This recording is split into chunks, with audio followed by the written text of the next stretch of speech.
I stir the pot until the sauce thickens, slow circles that keep catching on the bottom like a record with one scratch. The house smells like tomatoes and basil, the way it did when I was a kid and believed that a good smell could keep a bad thing from happening. Steam fogs the window and turns the backyard into a watercolor. Somewhere outside, a neighbor's radio drifts in and out, a thin line of melody that does not know our kitchen is a courtroom. Your uncle will be here soon, my mother says, setting out forks with the same careful clink she used when my father was alive. Be polite. Polite is not the same as forgiving, I say, and I hate how rehearsed it sounds, like I have been practicing for this moment in the mirror, which I have, more than once. I lay plates down and count them in my head, plate after plate, the way you count breaths when you cannot sleep. Counting calms me. Counting reminds me that anger is a kind of hunger that never ends unless you feed it something else. When I was a child, my uncle borrowed money from my father and never paid it back. It was not only the money. It was the performance of it. Family gatherings where he called my father naive and did it with a smile he lent to everyone like party favors. He would clap my father's back and say, "What would you do without me?" as if he had not already done a lot without us. My father laughed because my father believed there are better returns on dignity than there are on rage. He said people are not finished yet. He said you keep a seat at the table in case a person returns with a different face. Then one winter my father did not return at all. He died, and in the space he left, the smile stayed, like a picture frame no one took down. I lift the spoon and taste the sauce. It needs a pinch of salt and a pinch of courage. My mother moves around me like she is keeping time with a silent metronome. She is not a woman who cries in the kitchen, not when there is food to serve. She folds her grief into napkins and ties them in small knots. The doorbell rings. My uncle arrives with a bakery box and an easy laugh, the kind of laugh that tries to fill a room before the room has agreed. He smells like cologne and cold air. He kisses my mother's cheek and reaches for the pot lid. I brought cannoli, he says, lifting the box as if it weighs more than it does. I brought the ledger, I say. I set a small notebook beside his plate. It is brown and ordinary, the sort a person buys when they promise themselves to write things down and then avoids writing down the things that matter. The room goes quiet. Even the radiator pauses, as if it wants a better seat. We are eating, my mother says. We are also remembering, I answer, and I do not look away. We sit. We pass bread. He glances at the notebook like it is a sleeping dog. He pours water, a careful slow stream that spills anyway and darkens the tablecloth. He does not touch the notebook. I once believed revenge would taste like this, warm sauce, cold confession, truth plated between us like a second course. I did not want his humiliation, I wanted his understanding. I wanted him to say he was wrong. I wanted him to say my father deserved better. I wanted the clock to do me one small favor and fold backward until my father's shoulders lowered and his laugh sounded like it used to, unburdened. I cannot pay what I owe your father, my uncle says after the first bite, voice steady, eyes on the plate. You cannot, or you will not? I ask. He takes a breath that costs him. I could sell the boat. I could make a plan. I told myself I would fix it next month, and then the next. I was ashamed. Shame made me foolish. Shame is a debt too, I say. Please, my mother says. Eat while it is hot. We eat. The sauce settles. Bread meets oil. A lid knocks against a pot and quiets itself. The house listens. I realize my revenge is not to make him small in front of the people he has tried to impress.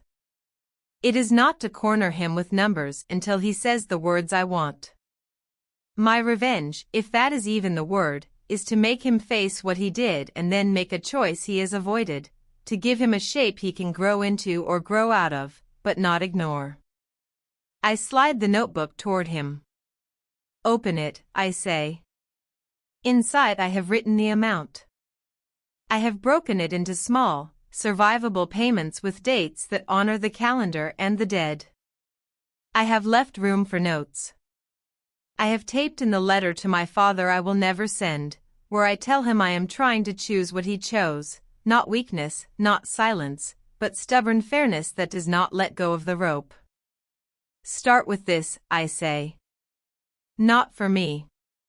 For him. For your father, he says.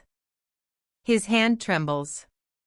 He signs his name, letter by letter, like lifting bricks. He adds a sentence in a careful block print, first Sunday of next month, after church, payment at this table. My mother nods once, the smallest blessing. I let out a breath I had been holding long enough to call it a habit. After dinner, he finds me at the sink, both of us shoulder to shoulder like we are the ones doing the dishes after a wedding. He opens the bakery box. The lid is dented from being held too tight, and the pastries inside look like fragile promises. Your father told me once to forget the money and just show up better, he says. You did not, I say. I did not, he answers. I am trying now. Promises are easier to bring than change. Then I will bring both. He sets a cannolo on a small plate and slides it toward me like a peace offering made of sugar. I do not take it. I am not ready. Peace is not dessert. Peace is groceries and receipts and showing up on time. I rinse a plate that is already clean. When I was a kid, I used to do this to make noise in the sink, a simple rhythm that meant I was there, that things could be fixed, that water and hands could make something better. Now it is just a quick way to keep from saying something I will regret.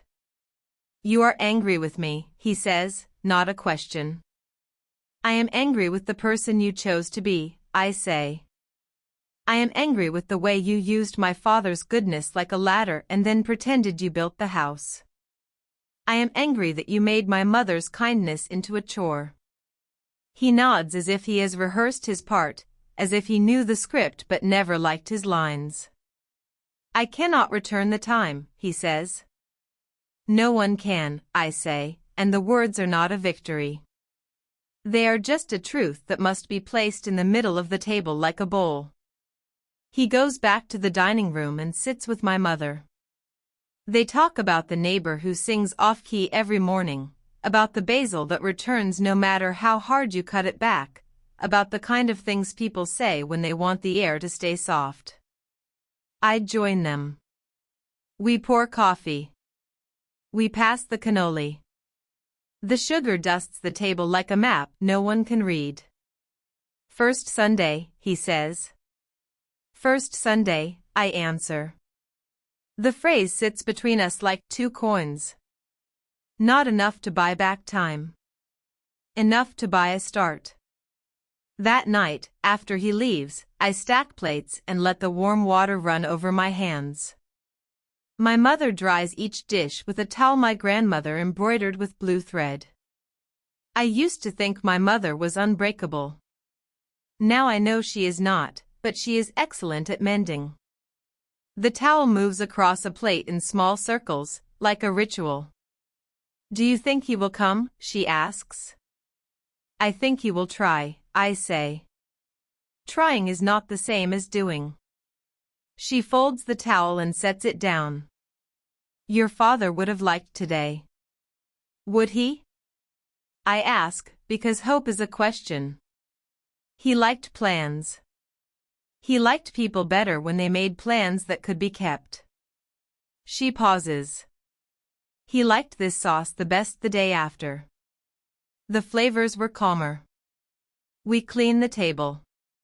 We put the notebook in the drawer beside the phone, the drawer where important papers live under rubber bands and pens that work only when you shake them.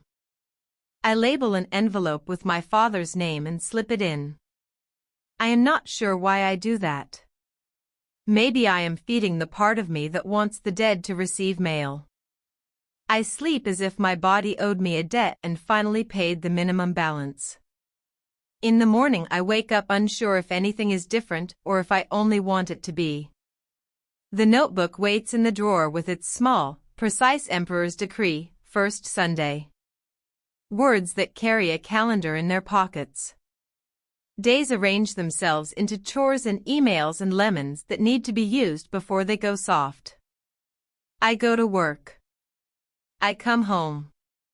I stir a pot I have stirred 100 times, and the sauce reflects the kitchen light in a way that looks like forgiveness and tastes like tomatoes.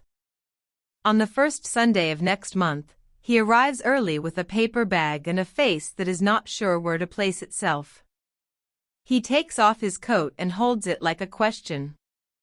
He hands my mother the bag.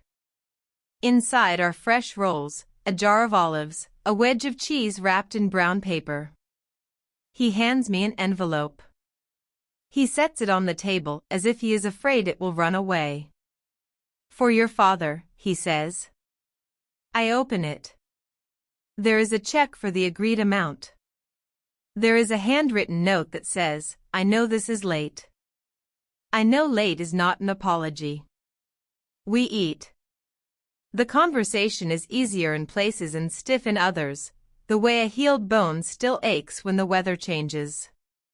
He asks after my work. He tells a story that makes my mother actually laugh. He watches our faces for signs that the bridge is holding. The next month he arrives again, later than he promised but within the hour we allowed for traffic and doubt. The envelope is thinner. He explains a bill that came due. He does not ask for a pass. He places the smaller payment on the table like a confession. We accept it. It is not mercy so much as architecture. We are building something that must survive imperfect materials. Spring leans in. The basil on the windowsill grows like a lesson you have to keep repeating.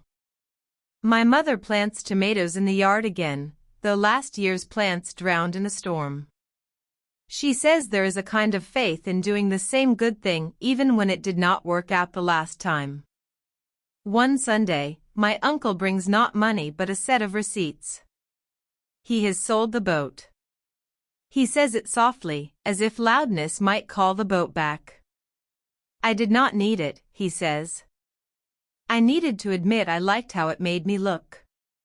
You did like that, my mother says, almost smiling. There is affection in it, and a warning. The debt shrinks. It does not vanish with a trumpet blast, it evaporates like water left in a shallow pan, slowly and only if you do not stare at it. I watch my uncle do small decent things. He calls before visiting. He replaces the light bulb on the porch without being asked. He brings a book my father loved and leaves it on the coffee table without announcing the gesture. I keep expecting to wake up furious again, and some mornings I do. Anger is not cured, it is managed. It is a dog that learns to heel with patience and a firm voice. I walk it. I do not let it walk me. On the anniversary of my father's death, we cook the sauce my father liked, the one with extra garlic and a little sugar to round out the edges. My uncle arrives with flowers that he does not try to turn into a spectacle. He sits in my father's chair only after my mother points to it and says, "Sit." He does not speak during the toast I make, a short toast about a long life and the ways my father taught us to stay at the table. After, my uncle stands and clears plates. He moves like a person who understands gravity better this year than he did the last. Later, he joins me on the front steps. The street is quiet. The kitchen light spills across the walkway like something kind that has learned to be generous. "Do you want me to say I am sorry?" he asks. I want you to live sorry, I say. Bring the payments. Bring the respect. Bring yourself on time.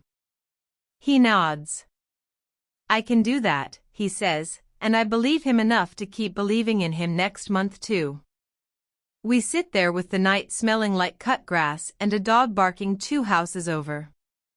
He tells me a memory of my father I have never heard, something small and perfect about how my father taught him to tie a better knot with a short piece of rope and a lot of patience. I think about knots, about how you can either pull them tighter until nothing moves or work them loose with slow fingers and a willingness to look foolish while you try. When he leaves, I stay on the steps until the air cools the sweat on my neck. I used to think justice was a door that slammed shut and taught everyone a lesson. Tonight it feels like a hinge that does not squeak. It lets the door open and close and open again without drama. It lets the people moving through it feel the weight and carry it anyway. Inside, the kitchen still smells like Sunday, like tomatoes and basil and thyme. I put a plate in the fridge and label it with my father's name, a habit I do not plan to explain. It feels like a breadcrumb on a path I hope he can see. I turn off the light, and in the dark the house settles around me, a structure that has learned to hold both grief and gratitude without collapsing. The ledger is in the drawer, and when I think about it, I see a pen, careful and human, writing one small line at a time. The sauce tastes the same, but I do not. If there is a recipe for revenge that does not poison the cook, maybe it is this: measure the truth, stir in a plan, season with dignity, and serve it at a table where the chairs are filled, where the people who hurt you agree to help with the dishes. When I sleep, I dream not about the debt but about the basil, how it keeps coming back after you cut it down. In the morning, I will make coffee and take the notebook out and check the dates and call if I need to. I will not forget. I will not decorate the past with excuses. I will live forward with a ledger that remembers and a heart that edits carefully. First Sunday is coming again.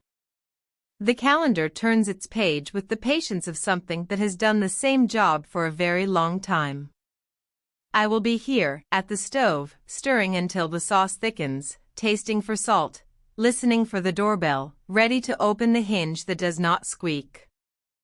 First Sunday comes again. He is on time, maybe a little early, the kind of early that says a person did not trust luck to carry them. He hangs his coat, checks his watch, checks his pockets for the envelope, sets it exactly at the center of the table like a compass finding north. We eat. We talk about small things that mean large things when you say them kindly. He asks if the tomatoes took. My mother says they did, and that something is eating the leaves at night. He offers to come by with a flashlight and patience. The months begin to stack like plates. He keeps coming. He is not perfect. One month he is late and sweaty with excuses he does not let breathe. He cuts them off and says, "I am sorry," without a paragraph attached. Another month, the envelope is thinner and he names the reason: an unexpected repair, a bill he should have expected, and he promises the difference next time. Sometimes the promise arrives exactly. Sometimes it limps. I mark every payment in the notebook with the same steady pen, and when he falls short, I mark that too, not as accusation but as inventory. We are not writing a story, we are building a table that can hold weight. On a quiet Tuesday, I am looking for my father's meatball recipe in the old cookbook with the cracked red cover. The pages smell like oregano and thyme. Near the back, one index card slips loose and falls onto the floor, skittering under the cabinet as if it knows it has been hiding too long. I kneel and coax it out with a wooden spoon. It is not a recipe. It is my father's handwriting, the neat block letters he used for instructions and reminders. If you are reading this, it means I am not there to say it. If your uncle ever pays, use it for something that grows. Do not stand guard over a pile. Make it move toward good. Money is a tool. Family is the workbench. I sit on the kitchen tile and read it twice, then a third time while the kettle begins to murmur. My first feeling is irritation, a childish flare, as if my father has cheated at a game whose rules I have been following with devotion. My second feeling is relief so big I have to put it down before it drops me. My third feeling is confusion, because forgiving a debt and collecting a payment can both be love, and I do not know which love is truer to him. That Sunday I show the card to my mother. She reads it with a finger on each line like she is keeping the words from slipping away. He wrote it after the hospital, she says. He told me once he did not care about the money anymore. He cared about the pattern. He wanted his brother to learn a better one. We have been following a pattern, I say. We have, she says. Maybe we can follow it to a place he would like better. When my uncle arrives with his envelope and his folded apology for being 3 minutes late, I set the card on the table. He reads it. He looks older and younger at the same time. He wanted to forgive me, he says, voice small. He wanted you to show up better, I say. He trusted forgiveness when it grows something. We talk for a long time without the armor of cleverness. My mother pours coffee and leaves us to it, the way she leaves bread on the table when she wants people to stay.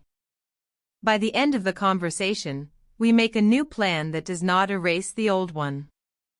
The payments will continue, but every dollar will move out of the drawer quickly, towards something that grows in his name. Not a plaque. Not a bench.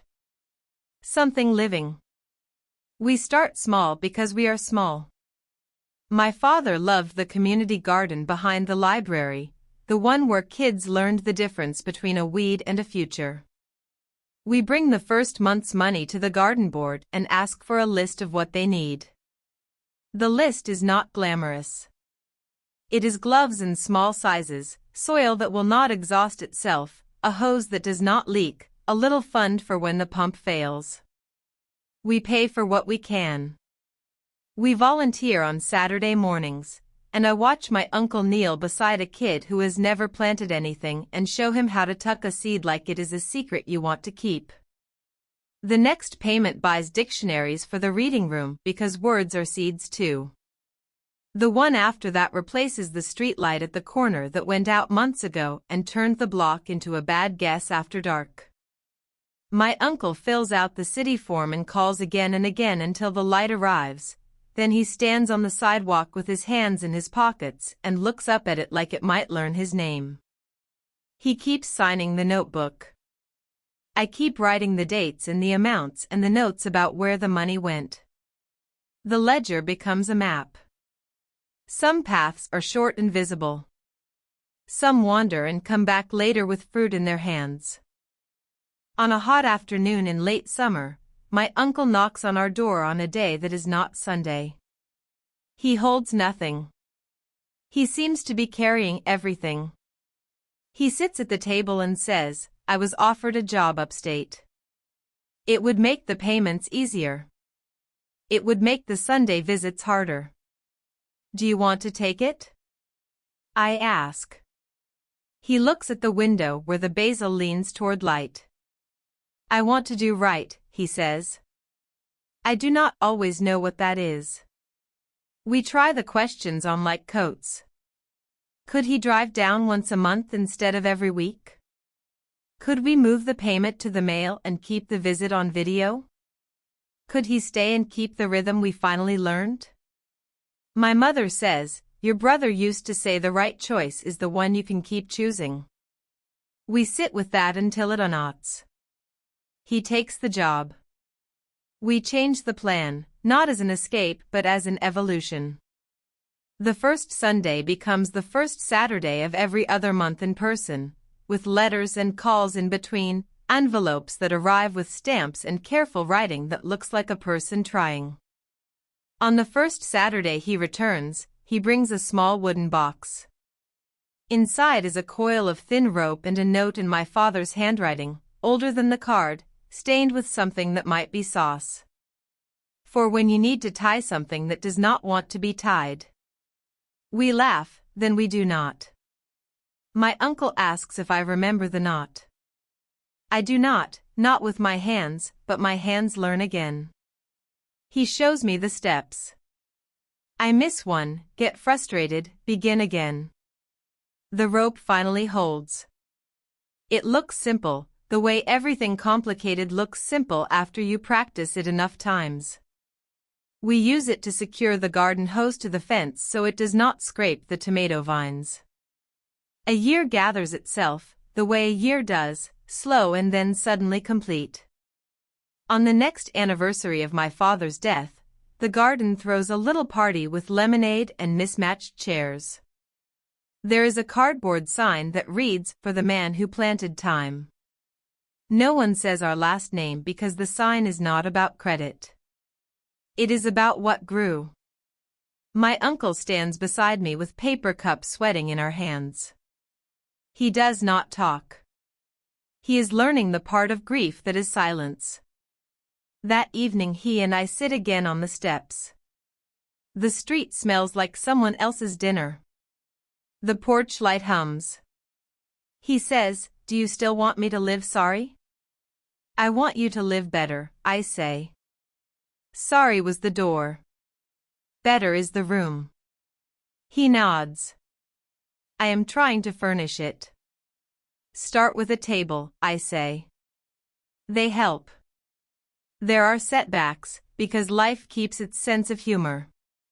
One autumn, he misses a payment entirely. He calls before I can call him. He says, "I messed up." He does not tell a story to make it prettier. The next month he brings 2 envelopes and a list of small ways he cut costs that will not hurt anyone. It is not heroic. It is adult. It is also new for him. I mark the notebook with 2 lines and a short sentence, "Caught up." On a cold night in winter, the garden's pump fails anyway. We are out of emergency funds. I think about my father's card and how it said to make the money move toward good. I go to the drawer for the notebook and find it heavier than it is. I flip pages and look at the accumulation of ink. It is a history, not a chain. We put out a jar on our kitchen counter and write pump on a scrap of paper. We do not ask my uncle to fix it by himself. We ask everyone. He gives a share that fits his shoulders. Neighbors add change in bills and a note that says, "For the summer you watered our plot when we were away." The pump returns like a second chance. Some nights I still want the spectacle of an apology shouted from a rooftop. Some mornings I wake with the taste of old anger, metallic and certain. On those days I cook the sauce my father liked and let it do its small work. I stir until the spoon moves easily. I say the simple sentences out loud, "He heard us, he is helping now." I can hold both truths without dropping either. In early spring, a kid from the garden shows up at our porch with dirt on his knees and a grin that breaks the weather. He holds a shoebox with holes punched in the lid. Inside are seedlings, thin and brave. "These are for you," he says. I started them in my window. "For us?" I ask, pointing to my mother and myself. "For all the Sundays," he says. "And the Saturdays." We plant them along the fence, in the strip of earth that never grew anything before because we never asked it to. My uncle comes by with his flashlight at dusk and checks for pests. He tells me a story about my father I have not heard, how he would whisper to the basil when he watered it, something ordinary like the grocery list, because he believed plants liked to be included. We try it. It is silly. It is tender. It works on us if not on the plants. The debt, the literal one, finally reaches almost nothing, a number so small I can feel it clearing its throat to say goodbye. We could mark the last payment with a speech or a cake. Instead, I buy a plain frame and slide my father's index card inside. We hang it in the kitchen near the stove where the steam can blur it and sharpen it again, like a memory that keeps returning. On the day the ledger closes, the house is quiet. My mother is at the sink, rinsing a plate that is already clean. My uncle stands at the table with an envelope that has already done its job. I open the notebook to the final page and draw a line that is not a wall but a path. I write, paid in full. Kept in motion. He signs his name beneath mine.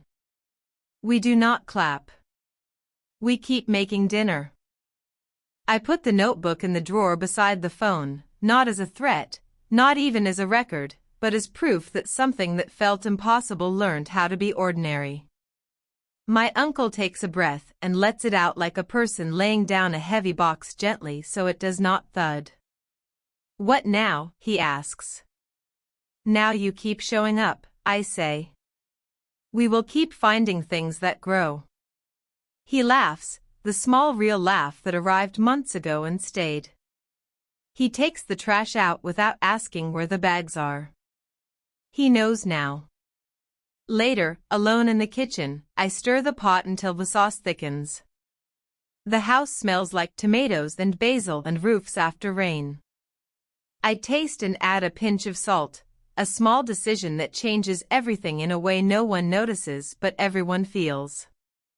I think of revenge, how I carried it like a blade wrapped in cloth, safe until it was not.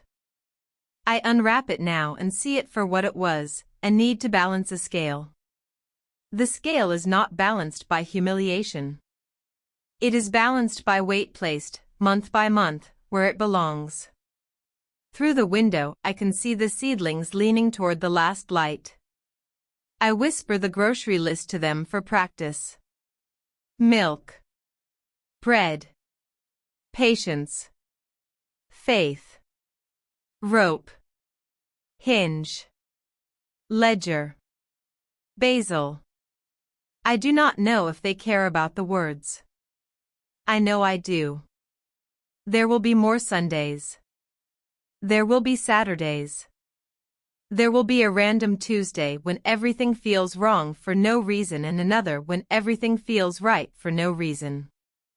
The hinge will keep swinging without a squeak if we keep tending it. The sauce will keep tasting the same. I will keep not tasting the same. That feels like the point. When the doorbell rings again, I am still stirring. I glance at the clock and then away from it, because time has already given us enough instructions. I wipe my hands, cross the room, and open the door. Whatever stands there, my uncle, a neighbor with a bag of lemons, a kid with a shoebox of green, I have a place for it now. I have a table. I have a recipe that does not poison the cook. I have a card on the wall that reminds me to move what I am given toward good. Come in, I say. Dinner is almost ready.